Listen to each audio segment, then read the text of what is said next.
Hello everyone. सो अब हम पढ़ेंगे यूनिट 4।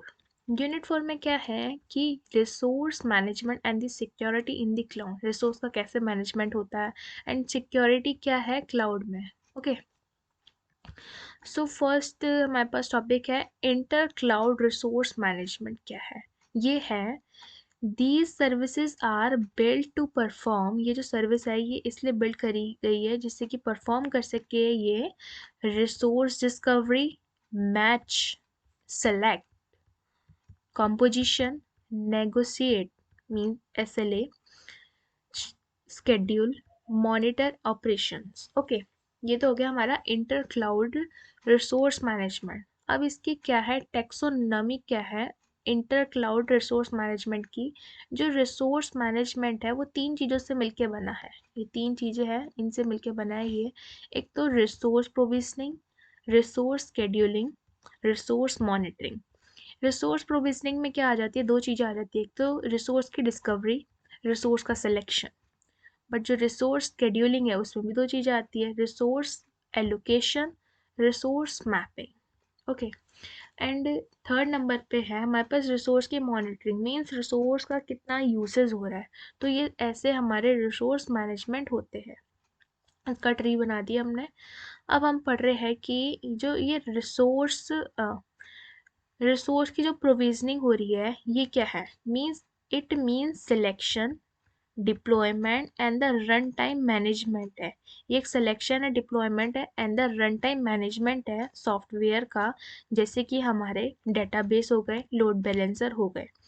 एंड अगर हार्डवेयर को लेके बात करें तो सीपीयू, सॉफ्टवेयर और network for ensuring guaranteed performance of application. कि पूरी एक गारंटेड एप्लीकेशन मीन्स कैसे हमारी जो एप्लीकेशन है वो परफॉर्म करेगी, पूरी इसकी गारंटी इंश्योर करता है। ओके, अब आते हैं हमारे एक हो गया हमारे पास। अब आती है हमारे पास स्टैटिक प्रोविजनिंग। स्टैटिक प्रोविजनिंग क्या होता है? हमारे पास ये होता है प्रेडिक्टेबल एंड अनचेंजेबल डिमांड्स। पहले से हम क्या है इसमें प्रिडिक्ट कर लेते हैं और इसमें क्या है अनचेंजेबल डिमांड्स होती है। मीन्स लाइक हम पहले से ना इसमें चेंज नहीं कर सकते। पहले से हम तय कर लेते हैं कि हाँ ये चीज़ होने वाली है। एंड सेकंड है हमारे पास advance preparation of the resources. पहले से ही हम एडवांस प्रिपरेशन कर लेते हैं रिसोर्सेज के लिए। लाइक हमारे घर में क्या है, पार्टी है, पार्टी में क्या है हमारे गेस्ट आने वाले हैं, हमें कितना उनको ट्रीट करना है, कैसे ट्रीट करना है, तो हम उसके हिसाब से ही अरेंजमेंट करेंगे। कोल्ड ड्रिंक्स की बोतल सब मैनेज करके रखेंगे। ओके, अब है थर्ड पॉइंट है इसके चार्ज एज फ्लैट फी। ये चार्ज करता है एज अ फ्लैट फी और अ build on a monthly basis पे करता है स्टैटिक प्रोविजनिंग अगर होती है तो। एंड सेकंड है हमारे पास dynamic resource provisioning. Dynamic resource provisioning में क्या आता है? डिमांड ऑफ एप्लीकेशन में चेंज और वेरी। डिमांड है जो हमारे पास एप्लीकेशन की वो चेंज भी हो सकती है, ज़्यादा भी हो सकती है, कम भी हो सकती है। लाइक हमारे पास पार्टी थी, हमारे पास ज़्यादा गेस्ट आ गए तो हमें क्या एक्स्ट्रा कोल्ड ड्रिंक्स मंगानी पड़ेगी। ओके, सेकेंड पॉइंट है हमारे पास एलोकेट्स मोर रिसोर्सेज। ये एलोकेट करता है मोर रिसोर्सेज को जब जरूरत नीड पड़ती है, ज़रूरत होती है हमें। And remove when they are not in use, और रिमूव कर देता है जब यूज़ में नहीं आते हैं। ठीक है, जैसे एक एग्जांपल हो गया, जैसे हमारी फ्लिपकार्ट की वेबसाइट है वो सेल लगाती है है ना। तो शुरू में तो इतने यूज़ नहीं होते उसके रिसोर्सेज, बट जब एंड ऑफ द मंथ जब वो सेल लगाते हैं तो इतने सारे क्लाइंट्स आने लग जाते हैं वेबसाइट पे। तो क्या करता है, इंक्रीज कर देता है डायनेमिक रिसोर्स की प्रोविजनिंग। ओके, थर्ड है हमारा यूज़र सेल्फ प्रोविजनिंग। क्या होता है? यूज़र अपने आप ही प्रोविजनिंग करता है। इसमें क्या resource are purchase, resource purchase करे जाते हैं in the form of web form, create करा जाता है अकाउंट एंड यूज़ करी जाती है simply the services. And all control जो होता है यूज़र के हाथ में होता है। ओके, अब आता है हमारे पास ग्लोबल एक्सचेंज। क्या है हमारी global exchange of cloud resources? कैसे ग्लोबली एक्सचेंज होता है क्लाउड के जो रिसोर्सेज है उसका ग्लोबली कैसे एक्सचेंज होता है इधर उधर, हम ये पढ़ेंगे। लाइक हमारे पास ये इंटरप्राइज आईटी कंज्यूमर्स है, वो क्या है, ब्रोकर से ले रहे हैं, रिक्वेस्ट कर रहे हैं जो उनको रिसोर्सेज चाहिए, और जो ब्रोकर है वो नेगोशिएशन कर रहा है, और डायरेक्टली वो एक तो अटैच्ड है बैंक से, डायरेक्टरी से। ओके, अब ये जो है ये सर्विस प्रोवाइडर से भी कनेक्टेड है और पब्लिश कर रहा है ऑफर की, सर्विस प्रोवाइडर अपनी अपनी सर्विस दे रहे हैं, हमारे पास ये फीचर्स है, ये फीचर्स है। कंप्यूट क्लाउड भी अपनी फीचर्स दे रहा है, एंड स्टोरेज क्लाउड भी, और जो ब्रोकर्स है एंड नंबर्स हो वो कनेक्टेड रहते हैं इस साइकिल में। ओके, अब हमारे पास जो ये एंटिटीज इन्वॉल्व है ग्लोबल एक्सचेंज क्लाउड रिसोर्सेज में, वो कौन सी है, एक तो मार्केट डायरेक्टरी आ गई हमारी। ओके, बैंकिंग सिस्टम, जहाँ से जब हम अमेजोन का अपना कोई सा भी क्लाउड प्रोवाइडर का अकाउंट खोलते हैं तो जो वो बैंक से पीछे से बैकएंड में कनेक्ट होता है, तो उसमें बैंकिंग का भी सिस्टम आ जाता है, एंड ब्रोकर्स होते हैं।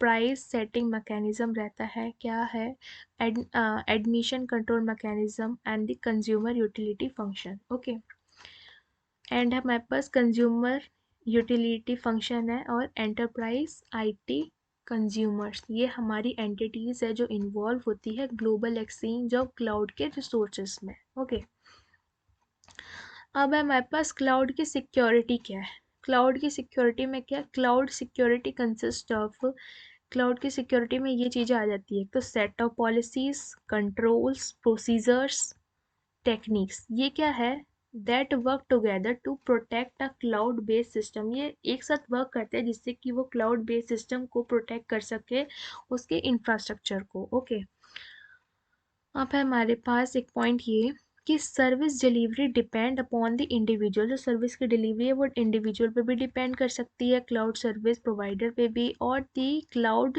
सिक्योरिटी सॉल्यूशन पे भी। ओके, अब अगर हम ये जो सिक्योरिटी जो हमने अभी ऊपर पढ़ी है, अगर हम ये अप्लाई ना करें तो क्या होगा, means if we are not applying this security then we can face these challenges, ये चैलेंजेस हमें फेस करने पड़ेंगे, लाइक हमारा डाटा लॉस हो सकता है, हैक्ड हो गया इंटरफेस आईपीआई से, और डाटा का ब्रीच हो गया, data breach means hacking of data.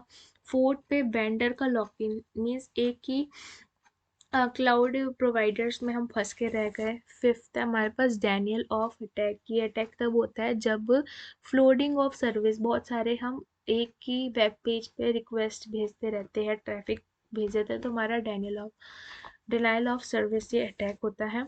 Sixth में हमारा अकाउंट हाईजैकिंग हो सकता है अगर ये सिक्योरिटी अप्लाई नहीं कर सकते, तो सेवेंथ में मिसकॉन्फ़िगरेशन। एट में accidental exposure of the credentials, हमने एक्सपोज कर दिए हैं सिक्योरिटी अगर अप्लाई नहीं कर रहे। एंड नाइन्थ में क्या हमारे पास साइबर सिक्योरिटी अटैक्स हो सकते हैं। टेंथ में हमारे पास data privacy and the confidentiality. Okay, अब आता है हमारे पास कैटेगरीज क्या है क्लाउड कंप्यूटिंग सिक्योरिटी की, कितनी कैटेगरीज में डिवाइड है हमारा जो क्लाउड कंप्यूटिंग की सिक्योरिटी है। देखते हैं कि जो क्लाउड कंप्यूटिंग सिक्योरिटी है, पहले तो इसके सिक्योरिटी की डायमेंशंस ऐसे है, एक तो security domains and the security risk. Security domains में क्या आ जाता है, users, work station, devices, computers, database servers. Okay, ये तो सिक्योरिटी के डोमेन्स हो गए। सिक्योरिटी रिस्क के क्या रहते हैं, सिक्योरिटी के रिस्क रहते हैं जैसे लॉस ऑफ माई प्राइवेसी हो गई या फाइनेंशियल लॉस। अब आता है हमारा सिक्योरिटीज की दो कैटेगरीज है, एक तो सिक्योरिटी जो फेस करते हैं प्रोवाइडर्स जो हमें क्लाउड कंप्यूटिंग की सर्विस प्रोवाइड करते हैं, वो भी सिक्योरिटी इश्यूज फेस करते हैं, और एक कैटेगरी में आ जाते हैं security face by the consumers. Okay, अब यहाँ पे है कि security in a service delivery model, security हम सर्विस डिलीवरी मॉडल में भी फेस करते हैं, जैसे कि सेस में हम फेस कर रहे हैं कि सिक्योरिटी थ्रेट हम उसमें फेस कर रहे हैं, लाइक कंप्यूटर का वायरस आ गया, spyware threat, installation of programs without users consent. Okay, पैस में भी, पैस में हमारा क्या होता है कि कॉन्फिडेंशियलिटी, ऑथेंटिकेशन, प्राइवेसी को लेके थोड़ा रहता है डेंजर। IaaS है सबसे सिक्योर माना जाता है बिकॉज हम उसे स्क्रैच से बिल्ड कर रहे होते हैं। तो इतना उस हैकर्स उससे एक्सेस नहीं कर पाते बिल्कुल। मोर सिक्योर IaaS रहता है, इंफ्रास्ट्रक्चर एज अ सर्विस। अब आता है हमारे पास क्लाउड सिक्योरिटी गवर्नेंस क्या है। क्लाउड सिक्योरिटी गवर्नेंस मॉडल क्या कहता है, cloud security model refers to the management model, ये रिफर करता है एक मैनेजमेंट मॉडल है जो क्या करता है, that facilitate effective and the efficient security management. ये फैसिलिटी देता है इफेक्टिव सिक्योरिटी मैनेजमेंट की क्लाउड इन्वायरमेंट में, जिससे कि ये अचीव कर सके एक बिजनेस का टारगेट जो इसका डिज़ायर टारगेट है। ओके, अब है हमारे पास रिक्वायरमेंट क्या है सिक्योरिटी गवर्नेंस की क्लाउड कंप्यूटिंग में, ये पढ़ेंगे हम। Okay, for ensuring the different security aspects, हम इंश्योर करते हैं different security aspects within the organization. Different different types के डिफरेंट डिफरेंट सिक्योरिटी एक्सपेक्ट्स होते हैं कि हाँ हमें यहाँ पे सिक्योरिटी लगानी है, वहाँ पे सिक्योरिटी लगानी है। सेकेंड पॉइंट है हमारे पास for defining the best practices of security, हम डिफाइन कर देते हैं जो बेस्ट प्रैक्टिसेस ऑफ सिक्योरिटी की within the service model के अंदर ही, and deployment model of clouds में। ओके, अब हमारे पास आर्किटेक्चर आता है सिक्योरिटी गवर्नेंस का आर्किटेक्चर। इसमें क्या है कि